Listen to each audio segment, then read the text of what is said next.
out this week. I thought she was not much luck for quite some time. Turned out all right, I know. Luckily, Iris came through. I was a little worried about it.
No, I think we're definitely with my advice. There's definitely been work to be on the camera. Yeah. I'll make sure there's a lot of work.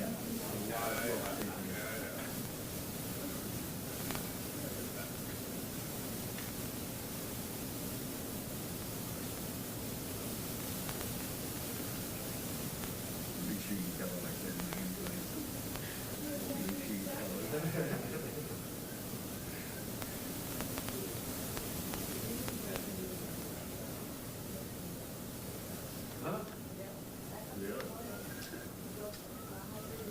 He should have drove the convertible. Oh, yeah. Oh, God, yeah.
Yeah, so, and it's just being reactive all the time. It's wonderful to have the time to Doesn't on exist. something. Right, exactly. Let's get through here.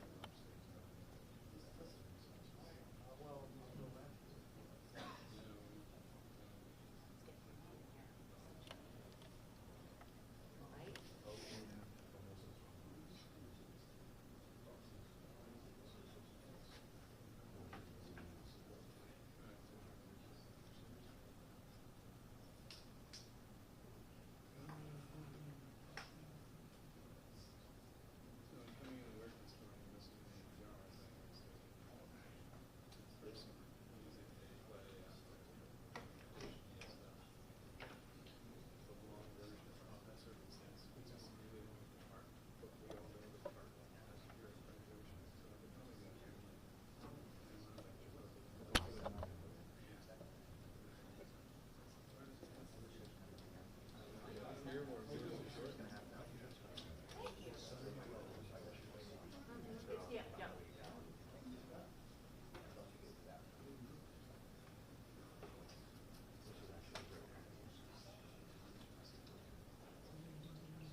morning.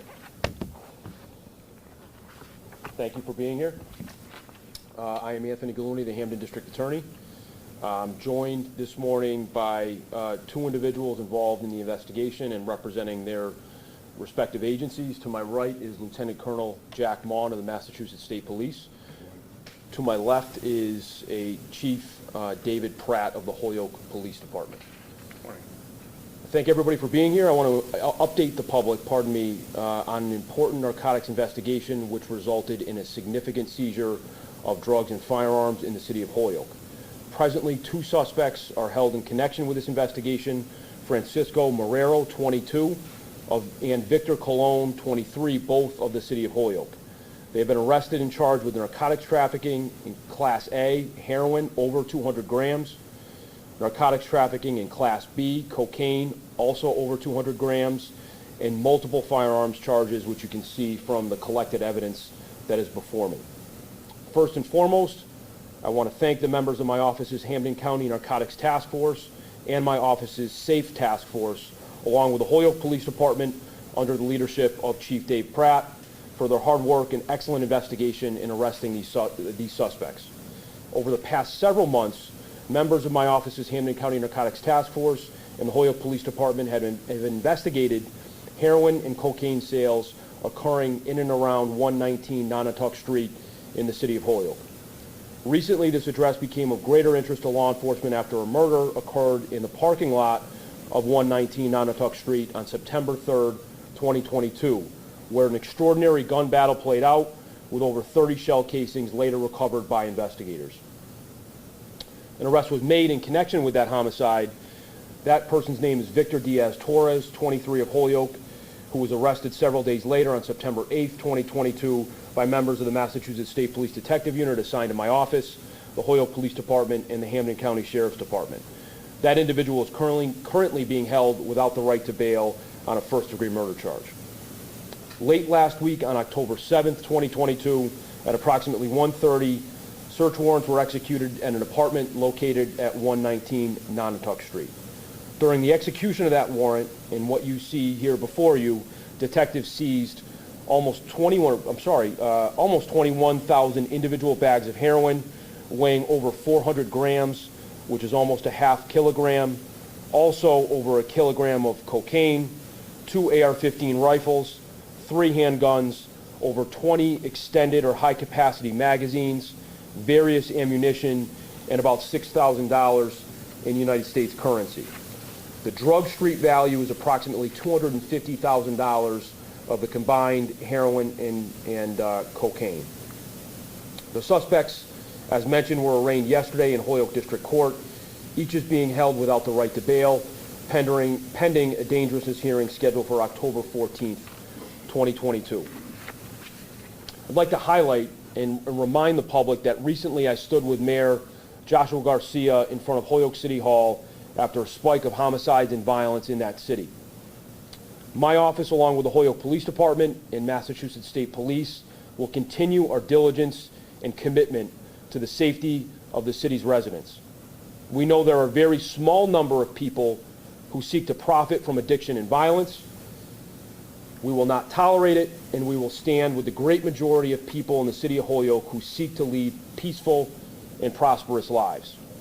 Our focus now with respect to this investigation is to aggressively and successfully prosecute these cases to ensure the law is respected and public safety is promoted.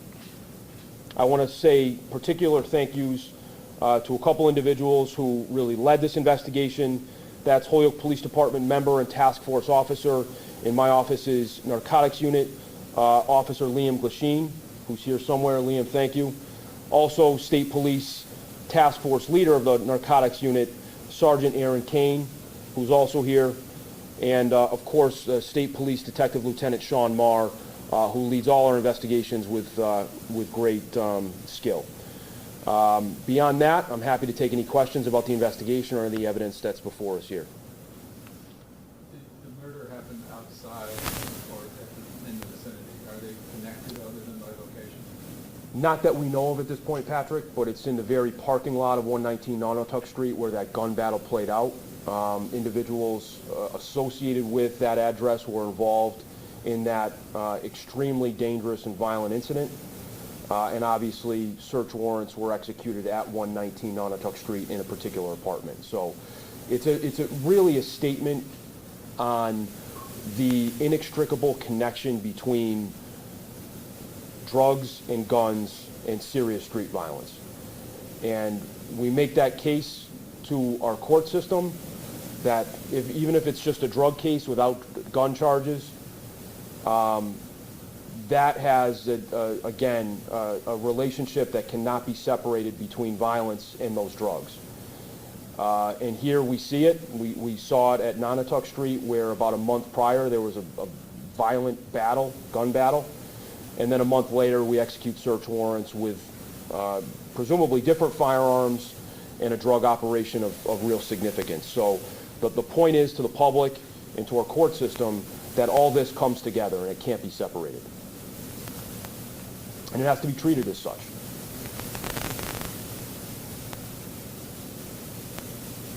So the two arrested, did they have records, did they have prior?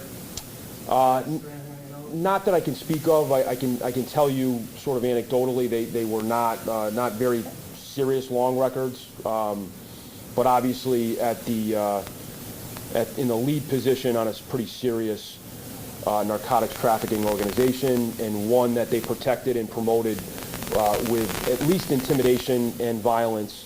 You know, some of these firearms, as I mentioned, are AR-15s, which have the capacity to do incredible damage. And then when you look further at some of those in particular, you know, are weapons of war, have the capacity to kill and do incredible damage, and are even pretty unique for what we've seen. I mean, those are very serious instruments of violence and death.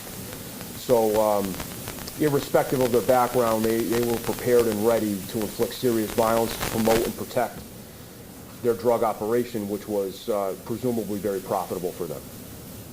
I will mention, with respect to, you know, what drugs mean to our community and the damage that it inflicts, as everyone knows, last year here in the Commonwealth of Massachusetts, we had a high number of fatal overdoses related to opiates. You know, so people are dying. People are dying from guns, but they're also dying from drugs in literally record numbers here in the Commonwealth of Massachusetts. So, you know, these individuals were profiting from that. We're profiting from overdoses and the havoc and destruction that drugs do to a community. And I think Chief Pratt could speak very meaningfully and very specifically to that in what he's seen over many years, decades in the city of Holyoke, what drugs have done. So this work that we're doing is important to stem the tide of overdoses, and it's important to obviously take guns off the street that are capable of great violence. Quick follow-up, did you find any fentanyl in the heroin at all? Or do you know? So the drugs are going to be tested by our state lab. Our narcotics task force and many police departments and agencies have stopped field testing narcotics due to the now prevalent presence of fentanyl. Fentanyl is so lethal that even a very, very small, most minute amount, if ingested, could cause a fatal overdose. So in the interest of safety, our officers have stopped field testing because they're just not prepared to deal with the lethality of fentanyl. So there's presumptions we can make. Now we see fentanyl in almost every mix that we have.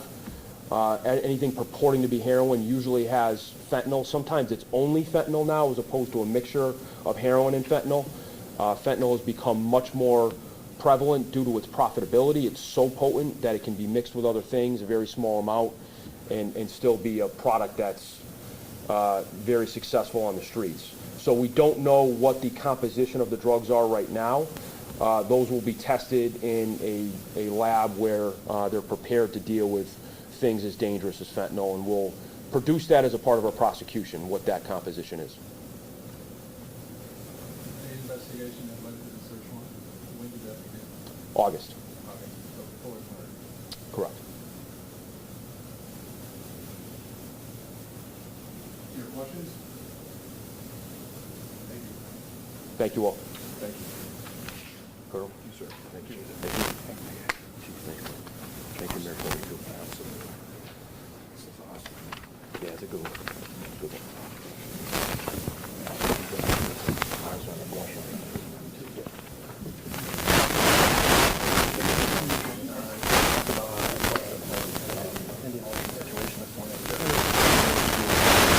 For background. Oh. Yeah, I can't tell you a whole lot, but I'll share with you. Yeah, that's what I want too. Waldo? Yeah.